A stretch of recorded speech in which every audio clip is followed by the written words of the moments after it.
ഇതൊരു ആദ്യത്തെ വീഡിയോ ആയിട്ട് നിങ്ങൾ കണ്ടാൽ മതി. ഒരു ഡാർക്ക് മോഡ് നിങ്ങളിലേക്ക് ഇനി എപ്പോൾ എത്തിക്കാൻ പറ്റും, ഇനി ഒരു ഡാർക്ക് മോഡ് ഉണ്ടാവുമോ അല്ലെങ്കിൽ എനിക്കറിയില്ല.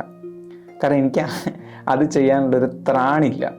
ഇപ്പം ഞാൻ പറഞ്ഞ ഒരു കണക്ഷൻ ഉണ്ടല്ലോ, അതായത് ഒരു പബ്ലിക്കലി ഞാനൊരു കാര്യം പറഞ്ഞു, ആ കാര്യം സംസാരിച്ചു, അത് പ്രതീക്ഷിക്കുന്നതിനേക്കാൾ കൂടുതൽ വൈറലായി. എൻ്റെ അറിവിൽ നമ്മളിപ്പം യൂട്യൂബ് എടുത്ത് നോക്കുമ്പോൾ, ഫേസ്ബുക്ക് എടുത്ത് നോക്കുമ്പോൾ പല പല ചാനലുകൾ കാണുമല്ലോ. വെറൈറ്റി മീഡിയ, പിന്നെ ഇൻ്റർവ്യൂസിന് വേണ്ടി മില്ലേനിയം, അങ്ങനെ പല ചാനലുകൾ.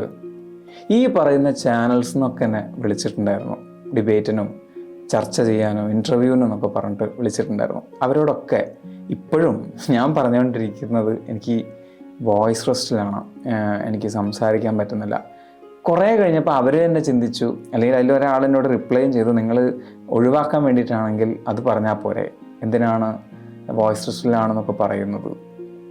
എൻ്റെ പ്രിയ സുഹൃത്തെ, ഞാൻ അദ്ദേഹത്തിനോടൊന്നും പറഞ്ഞിട്ടില്ല, ഞാൻ ഇപ്പം ഈ വീഡിയോയിലൂടെ പറയുകയാണ്. അങ്ങനെയല്ല. റിയാലിറ്റി എന്ന് പറയുന്നത് ഒരു മെയ് മാസം മുതൽ എനിക്ക് സംസാരിക്കാൻ പറ്റിയിട്ടില്ല. എന്നിട്ടും മെയ്, ജൂൺ, ജൂലൈ, ഓഗസ്റ്റ് മാസം 4 മാസം ഞാൻ വീഡിയോ ചെയ്തിട്ടുണ്ട്. ആ വീഡിയോ ഞാൻ ചെയ്തിട്ട് നിങ്ങളോട് പറയാം, ഞാൻ ഓരോ പ്രാവശ്യവും വീഡിയോ കഴിഞ്ഞിട്ട് ഞാൻ പുറത്തേക്ക് ഇറങ്ങുമ്പോഴും എനിക്ക് ബ്ലഡ് ചുമയ്ക്കുമായിരുന്നു. അത്രയും ഞാൻ ചുമയ്ക്കും. ഞാൻ ഇവിടുന്ന് ഷൂട്ട് ചെയ്യുന്ന സമയത്ത് എൻ്റെ അമ്മ ഹാളിൽ ഇരുന്നിട്ട് പ്രാർത്ഥിക്കുക, പെട്ടെന്ന് തീരണേ, വയ്യെങ്കിൽ നിങ്ങൾക്ക് ചെയ്യാതിരുന്നൂടെ എന്ന് ചോദിക്കുന്ന ആളുകളുണ്ടാവും. അങ്ങനെ ചെയ്യാതിരുന്നു കഴിഞ്ഞാൽ എൻ്റെ കുട്ടിയുടെ ഫീസ് എനിക്ക് അങ്ങനെ അടയ്ക്കാൻ പറ്റും, എൻ്റെ വീട്ടിലേക്ക് ഭക്ഷണം എനിക്ക് അങ്ങനെ വാങ്ങാൻ പറ്റും. കാരണം ഇന്നത്തെ എൻ്റെ ബ്രെഡ് ആൻഡ് ബട്ടർ എന്ന് പറയുന്നത് യൂട്യൂബാണ്. ഒരു ഡിസൈനറായിരുന്നു ഞാൻ, പക്ഷേ കൊറോണയ്ക്ക് ശേഷം ഡിസൈൻ എത്രത്തോളം കുറഞ്ഞു, അല്ലെങ്കിൽ വർക്ക് വരുന്നത് എത്രത്തോളം കുറഞ്ഞു എന്നുള്ളത് ഡിസൈൻ മേഖലയിലുള്ള ഒരാൾക്ക് മനസ്സിലാവും. പിന്നെ അത് മാത്രമല്ല, യൂട്യൂബിന് കോൺസെൻട്രേറ്റ് ചെയ്തത് കൊണ്ട് എനിക്ക് വേറൊരു വിഷയത്തിലേക്ക് പോകാൻ പറ്റുന്നില്ല. ഞാനിപ്പം ചെയ്തുകൊണ്ടിരിക്കുന്ന വർക്ക് എന്ന് പറയുന്നത് ഒന്ന് നമ്മുടെ വെബ് സീരീസിൻ്റെയും, പിന്നെ വേപ്പ് സുൽത്താനും, പിന്നെ എൻ്റെ സിനിമയ്ക്ക് വേണ്ടിയിട്ടുള്ള സ്ക്രിപ്റ്റിൻ്റെ കാര്യങ്ങളും, അങ്ങനത്തെ കുറച്ച് കാര്യങ്ങളാണ് ഞാൻ ചെയ്തുകൊണ്ടിരിക്കുന്നത്. സോ ഈ പറയുന്ന സമൂസ കഥ എന്നായാലും, സമൂസ കഥയൊക്കെ എൻ്റെ പാഷന് വേണ്ടിയിട്ട് അങ്ങോട്ട് പൈസ ചിലവാക്കി ചെയ്യുന്ന കാര്യമാണ്. സിനിമ എന്ന് പറഞ്ഞു കഴിഞ്ഞാൽ ഫ്യൂച്ചറിന് വേണ്ടിയിട്ട് എഴുതുന്ന വിഷയമാണ്. സോ എനിക്ക് ഇങ്ങോട്ട് കിട്ടുന്ന കാര്യം എന്ന് പറയുന്നത് എന്തായാലും വേപ്പ് സുൽത്താൻ മാത്രമായിരിക്കും. സോ അത് സ്കിപ്പ് ചെയ്തിട്ടൊരു കാര്യമില്ല. എനിക്ക് റെസ്റ്റ് എടുക്കുക എന്ന് പറഞ്ഞു കഴിഞ്ഞാൽ ഒരു ചൊവ്വാഴ്ച ഇമ്മിണി വലിയ കാര്യം വീഡിയോ കഴിഞ്ഞ് കഴിഞ്ഞാൽ പിന്നെ വേപ്പ് സുൽത്താന് വേണ്ടിയിട്ടൊരു വീഡിയോ. പലപ്പോഴും കോണ്ടൻറ്റിന് ഞാൻ എന്താ പറയുക, കോംപ്രമൈസ് ചെയ്തിട്ടുണ്ട് ഈ ഒരു 4 മാസം. കാരണം എനിക്ക് പറ്റുന്നുണ്ടായിരുന്നില്ല. എനിക്ക് വിഷയം ചെയ്യാന്നുള്ളത് മാത്രമേ ഉള്ളൂ, അത് ഇന്നതായിരിക്കണം. ഞാൻ പലപ്പോഴും ഒരു 10 വിഷയം എടുത്തു കഴിഞ്ഞാൽ അതിലൊരു 8 എണ്ണം ഒഴിവാക്കിയിട്ട് 2 എണ്ണം എടുക്കുക ചെയ്യുക. കാരണം ഇപ്പോൾ റെലവൻ്റ് അതായിരിക്കും ആളുകൾക്ക് ഇഷ്ടപ്പെടുക എന്ന് എനിക്ക് തോന്നിയിട്ട് ഞാൻ ചെയ്യുന്ന വിഷയങ്ങളായിരിക്കും കൂടുതലുണ്ടാവുക. പക്ഷേ ഈ കഴിഞ്ഞ 4 മാസം, ഡിസംബറും ഒക്ടോബറും ഒരു സെപ്റ്റംബർ മാസവും കൂട്ടണ്ട, അതിന് മുമ്പത്തെ മാസങ്ങൾ, സെപ്റ്റംബർ മാസം എന്നൊക്കെ പറഞ്ഞു കഴിഞ്ഞാൽ എനിക്ക് തോന്നുന്നു ഞാൻ ഒരു 2 ആഴ്ചയോളം ഉറക്കം തന്നെയായിരുന്നു. അത് ഉറങ്ങാനുള്ള താല്പര്യം കൊണ്ട് ഉറങ്ങിയതല്ല, സ്റ്റെറോയിഡ്, എൻ്റെ ചുമ നിൽക്കാൻ വേണ്ടി സ്റ്റെറോയിഡ് റേഞ്ചിലേക്ക് വരെ ഞാൻ മെഡിസിൻസ് എനിക്ക് കിട്ടിയിട്ടുണ്ട്, എനിക്ക് തന്നിട്ടുണ്ട്. ഞാൻ രാവിലെ മുതൽ വൈകുന്നേരം വരെ ഉറങ്ങുക, ബോധം കെട്ടുറങ്ങാന്നൊക്കെ പറയുന്നൊരു സാഹചര്യമില്ല, അങ്ങനെയൊക്കെ ആയിരുന്നു. അതിനെക്കുറിച്ച് ഡീറ്റെയിൽ ആയിട്ട് തന്നെ ഞാൻ പറയാം. കാരണം ഞാൻ അനുഭവിച്ചിട്ടുണ്ട്. Being A paranormal fictional creative, ഞാൻ കടന്നുപോയ മേഖല അല്ലെങ്കിൽ കടന്നുപോയ കാര്യങ്ങൾ ഒരു കഥ തന്നെയാണ്, എനിക്ക് പറയാനുള്ള കഥയാണ്. മറ്റൊരാളെ സംബന്ധിച്ചിട്ട് അത് അസുഖവും ക്ഷീണവും മാത്രമാണെങ്കിൽ, എന്നെ സംബന്ധിച്ചിട്ട് ഞാൻ കടന്നുപോയത് ഒരു നിയർ ഡെത്ത് എക്സ്പീരിയൻസ് പോലത്തെ, നമുക്ക് മറ്റൊരാളോട് പറഞ്ഞാൽ ഒരാളും വിശ്വസിക്കാത്ത ചില മേഖലകളിലൂടെ ഞാൻ കടന്നു പോയിട്ടുണ്ട്. ഞാൻ നിങ്ങളുടെ അടുത്ത് പറയും, നിങ്ങളുടെ അടുത്ത് എനിക്കത് പറയാൻ പറ്റും. ഇപ്പം എൻ്റെ ശബ്ദത്തിൽ ചിലപ്പോൾ നിങ്ങൾക്ക് ഇയാൾ ഓക്കെ ആയിട്ടുണ്ടെന്ന് തോന്നിയിട്ടുണ്ടാവുമായിരിക്കാം. പക്ഷെ ഒരു 1.5 ആഴ്ച ആയിട്ടുള്ളൂ എനിക്ക് എൻ്റെ വോയിസ് ഇങ്ങനെ കിട്ടിയിട്ട്. ഇപ്പോഴും സ്ട്രെയിനാണ്. പക്ഷേ എനിക്കിനി പറ്റില്ല, എനിക്കിനി സംസാരിച്ചേ പറ്റൂ, എനിക്കിനി നിങ്ങളിലേക്ക് വന്നേ പറ്റൂ, നിങ്ങൾ എന്നെ അക്സെപ്റ്റ് ചെയ്തേ പറ്റൂ. കാരണം മറ്റ് മേഖലകൾ പോലെ അല്ല യൂട്യൂബ്. കുറച്ച് കാലം മാറി നിന്നാൽ നമ്മളെ മറന്നു പോകും, പിന്നെ നമുക്കവിടെ ഒരു സർവൈവലില്ല.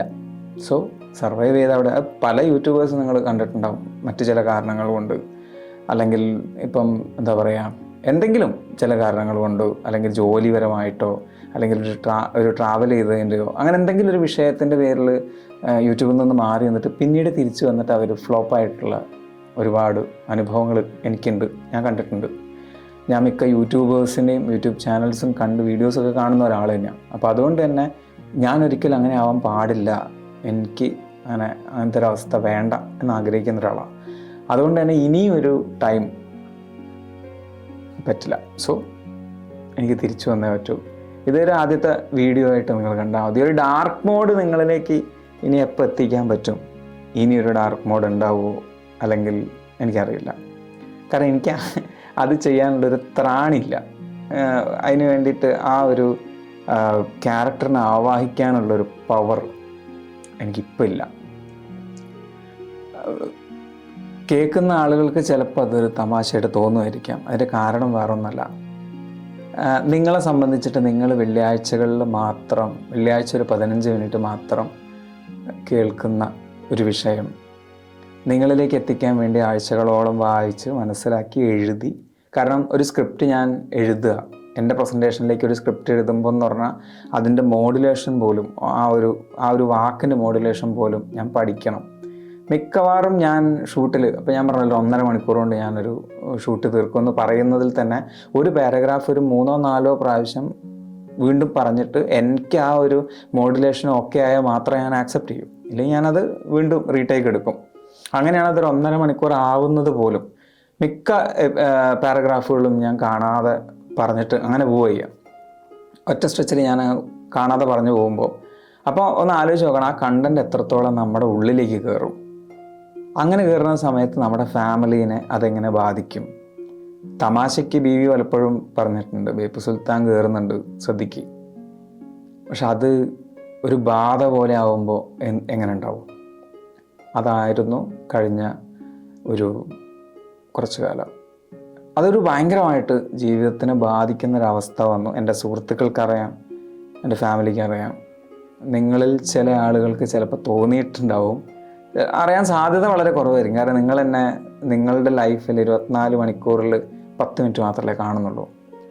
അപ്പോൾ അങ്ങനെ 10 മിനിറ്റ് കാണുമ്പോൾ അറിയില്ല ഒരാൾ എത്രത്തോളം അതിൻ്റെ മുകളിൽ അനുഭവിക്കുന്നുണ്ട് എന്നുള്ളത്. പക്ഷെ ഞാൻ ബേപ്പു സുൽത്താൻ കാരണം ശരിക്കും അനുഭവിച്ചു എന്ന് തന്നെ പറയാം. അപ്പോൾ ആ അനുഭവത്തിൽ നിന്ന് അതിൻ്റെ കൂടെ ശരീരം ക്ഷീണിക്കുന്നു, ശരീരത്തിലൊരു ഇൻഫെക്ഷൻ ബാധിക്കുന്നു. മൊത്തത്തിൽ വരുന്ന സമയത്ത് അത് തലച്ചോറിനെയും ബാധിക്കും, ചിന്തകളെയും ബാധിക്കും, ബന്ധങ്ങളെയും ബാധിക്കും, എല്ലാത്തിനെയും ബാധിച്ചിരുന്നു. എൻ്റെ മോനോടൊക്കെ ഞാൻ ദേഷ്യം പിടിച്ചിട്ടുണ്ട്. എല്ലാവരും മക്കളോട് ദേഷ്യം പിടിക്കും, പക്ഷേ ഇതൊന്നല്ല, അതൊക്കെ വേറെ വേറെ വേറെ അതുക്കും മേലെയായിരുന്നു. സോ അതൊക്കെ ഇപ്പം ഞാൻ ഓക്കെയാണ്, ഇപ്പം ഞാൻ നോർമലാണ്. അപ്പോൾ നിങ്ങൾ ചോദിക്കും എന്താണ് നോർമൽ? അതൊക്കെ നമ്മുടെ വിഷയങ്ങളാണ്. ഇപ്പം ഞാൻ നോർമലാണെന്ന് പറഞ്ഞാൽ നിങ്ങളെയൊക്കെ പോലെ എനിക്ക് ചിരിക്കാൻ പറ്റുന്നുണ്ട്. അതൊക്കെ എൻ്റെ പ്രശ്നങ്ങളായിരുന്നു. സോ ഇതാണ് ആദ്യത്തെ ഒരു കഷ്ണം, അല്ലെങ്കിൽ ആദ്യത്തെ ഒരു വിഷയം എന്നുള്ള രീതിയിൽ എനിക്ക് നിങ്ങളുടെ അടുത്ത് പറയാനുള്ളത്. പക്ഷേ ഇനി ഇവിടുന്ന് അങ്ങോട്ടേക്ക് ഞാൻ പറയും, എനിക്ക് കുറേ പറയാനുണ്ട്. ഇപ്പോൾ കുറച്ച് നേരത്തെ ഞാൻ പറഞ്ഞില്ലേ, ഞാനിവിടെ ഷൂട്ട് ചെയ്തുകൊണ്ടിരിക്കുന്ന സമയത്ത് ഹാളിൽ അമ്മ പ്രാർത്ഥിക്കുകയായിരുന്നു എന്ന് ഞാൻ പറഞ്ഞല്ലോ. അമ്മയുടെ വിശ്വാസപ്രകാരം, അല്ലെങ്കിൽ എനിക്ക് ചുറ്റുമുള്ള അമ്മയുടെ പ്രായത്തിലുള്ള അമ്മയുടെ അതേ വിശ്വാസങ്ങളുള്ള ചില ആളുകൾ, റിലേറ്റീവ്സ്, ചില ബന്ധുക്കൾ വിശ്വസിക്കുന്നത്, ഇപ്പം ഞാൻ പറഞ്ഞല്ലോ ആ ഒരു വീഡിയോ വൈറലായി, സൂപ്പർ ഫാമിലിയുടെ ആ ഒരു വീഡിയോ വൈറലായി എന്ന് പറഞ്ഞല്ലോ. അങ്ങനെ സംഭവിക്കുമ്പോൾ കണ്ണു പറ്റും, നിങ്ങളും ചിരിക്കുന്നുണ്ടാവും. പക്ഷേ ഒന്ന് ആലോചിച്ച് നോക്കണം, പുറത്തേക്ക് ഇറങ്ങണ്ട എന്ന് ചൊവ്വാഴ്ചയാണോ അപകടം ഉണ്ടാവും എന്ന് പറയുമ്പോൾ നമുക്കറിയാം ചൊവ്വയും വെള്ളിയൊക്കെ നമുക്കല്ലേ. അമേരിക്കക്കാരൻ എന്ത് ചൊവ്വ എന്ന് നമുക്ക് ചിന്തിച്ചിട്ട് അമേരിക്കക്കാരൻ ചൊവ്വാഴ്ച നോക്കിയിട്ടാണോ പുറത്തേക്ക് ഇറങ്ങുന്നത്? സോ ഇതൊക്കെ വെറും തട്ടിപ്പാണ്, അന്ധവിശ്വാസമാണെന്നൊക്കെ നമ്മൾ ചുമ്മാ പറഞ്ഞ് പുറത്തേക്ക് ഇറങ്ങിയിട്ട് നമുക്കൊരു ആക്സിഡൻറ്റ് പറ്റിയാൽ അമ്മ എന്ത് പറയും? ഞാൻ അപ്പോഴേ പറഞ്ഞാണെന്ന് പറഞ്ഞിട്ട് തുടങ്ങും. നമ്മുടെയൊക്കെ ഫാമിലിയിൽ ഇത് കാണുന്ന സെയിം സിറ്റുവേഷൻ ആയിരുന്നു. അതായത് ആ ഒരു പരിപാടിയോട് കൂടി എൻ്റെ ചുമ ഓവറാവുകയും, അതിന് സയൻറ്റിഫിക്കായിട്ട് കൃത്യമായിട്ടുള്ള റീസൺ ഉണ്ട്. ഞാനതൊക്കെ കണ്ടുപിടിച്ചിട്ടാണ് ഇപ്പോൾ ഇവിടെ ഇരിക്കുന്നത്. പക്ഷേ ആ ഒരു സമയം മുതൽ അമ്മ അങ്ങനെ പറഞ്ഞിരുന്നു, അമ്മയുടേതായിട്ടുള്ള രീതിയിൽ അമ്മ മുമ്പോട്ട് പോവും, നീ നിൻ്റേതായിട്ടുള്ള രീതിയിൽ എന്താണെന്ന് വെച്ചാൽ ചെയ്തോ, പക്ഷേ ഇതിൻ്റെ പിന്നിലുള്ള കാരണം അമ്മ ചിന്തിക്കുന്നതാണ്, അതിനുള്ള വഴി അമ്മ കാണും.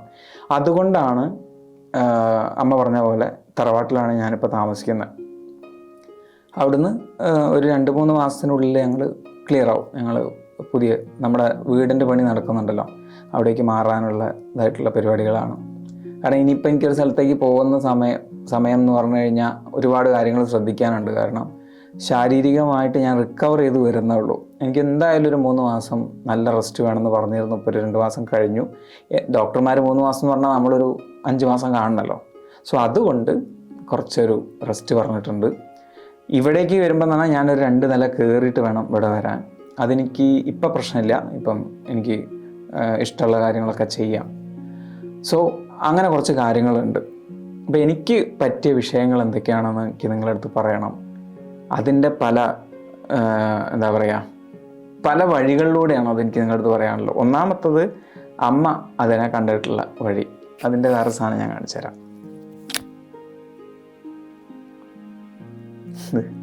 കുട്ടികളുടെ അരയിലൊക്കെ എൻ്റെയൊക്കെ ചെറുപ്പത്തിൽ എൻ്റെ അരയിലിട്ടിട്ടുണ്ട്. ഏലസാണത്. അപ്പോൾ ഞാൻ പറഞ്ഞില്ല, എൻ്റെ വിശ്വാസങ്ങൾ എന്ന് പറയുന്നത് ഇപ്പം ഇത് ഇപ്പോൾ അമ്മയുടെ വിശ്വാസമാണ്. അപ്പോൾ അവിടെ കിടന്നിട്ട് ഞാൻ പറഞ്ഞാൽ അവിടെ കുഴപ്പമില്ല. അത് കാരണമാണ് എൻ്റെ ചുമ മാറിയതെന്ന് അമ്മ വിശ്വസിക്കുകയാണെങ്കിൽ അത് അമ്മയുടെ വിശ്വാസമാണോ, അത് അമ്മയ്ക്ക് ഇഷ്ടമുള്ളൊരു വിശ്വാസം അല്ലെങ്കിൽ ഇഷ്ടമുള്ളൊരു ഏലസ് കെട്ടുക എന്ന് പറഞ്ഞു കഴിഞ്ഞാൽ അതിപ്പോൾ എൻ്റെ മുകളിലല്ലാതെ വേറൊരു ഓപ്ഷൻ ഇല്ലല്ലോ, അമ്മ കിട്ടിക്കോട്ടെ. അപ്പോൾ അതൊക്കെയാണ് എൻ്റെ ലൈഫിൽ ഈ കഴിഞ്ഞ കുറച്ച് ദിവസങ്ങൾ സംഭവിച്ചത്. മെല്ലെ മെല്ലെ എൻ്റെ വോയിസ് ഇപ്പം ഓക്കെ ആയിട്ട് വരുന്നുണ്ട്. ഇപ്പം ഇത്രയും നേരം നമ്മൾ സംസാരിച്ചപ്പോൾ ഞാൻ ചുമച്ചില്ലല്ലോ, എനിക്ക് വേറെ പ്രശ്നങ്ങളില്ല. അപ്പം ഞാനൊന്ന് ഓക്കെ ആയി വരുമ്പം നിങ്ങൾ എനിക്ക് ചുറ്റും കാഴ്ചക്കാരായിട്ട് ഉണ്ടാവണമെന്ന് ഞാൻ ആഗ്രഹിക്കുന്നു. ചെറിയ ചെറിയ വെള്ളിയൊക്കെ വീഴുന്നുണ്ട് കേട്ടോ. അതൊക്കെ ഈ പറഞ്ഞ ഒരു വോക്കൽ കോഡിൻ്റെ സ്ട്രെയിനാണ്. അത് ആലോചിച്ച് നോക്കണം, ഒരു 6 മാസം കണ്ടിന്യൂസ്ലി ചുമക്കാന്നൊക്കെ പറഞ്ഞു കഴിഞ്ഞാൽ സാധാരണ നമ്മൾ കാണുന്ന ചുമയല്ല കേട്ടോ, ഹൈ റേഞ്ചാണ്. അതായത് ഒരു 10 മിനിറ്റ് ചുമച്ച് കഴിഞ്ഞ് കഴിഞ്ഞാൽ എനിക്ക് ഇങ്ങനെ ബ്ലഡിൻ്റെ ഒരു ടേസ്റ്റ് വരും, അത്ര സ്ട്രെയിനിൽ. എൻഡോസ്കോപ്പി എടുത്ത സമയത്ത് വോക്കൽ കോഡൊക്കെ ജാമായിട്ട്, എന്താ പറയുക, സാധാരണഗതിയിൽ വോക്കൽ കോഡിൻ്റെ കളർ എന്ന് പറയുന്നത് ഐവറി കളറാണ്, ആനക്കൊമ്പിൻ്റെ കളറാണ് വരിക. എൻ്റെ വോക്കൽ കോഡിൻ്റെ കളർ ചാമ്പക്കേൻ്റെ കളറായിരുന്നു. നമ്മൾ ഉള്ളിലത്തെ സ്കിന്നില്ലേ, ആ കളറായിരുന്നു എൻ്റെ വോക്കൽ കോഡ്. അത്രത്തോളം സ്ട്രെയിൻ ആയിരുന്നു. സോ അങ്ങനെ കുറേ കാര്യങ്ങൾ എനിക്ക് പറയാനുണ്ട്. So stay tuned. Beppu Sultan bounced back.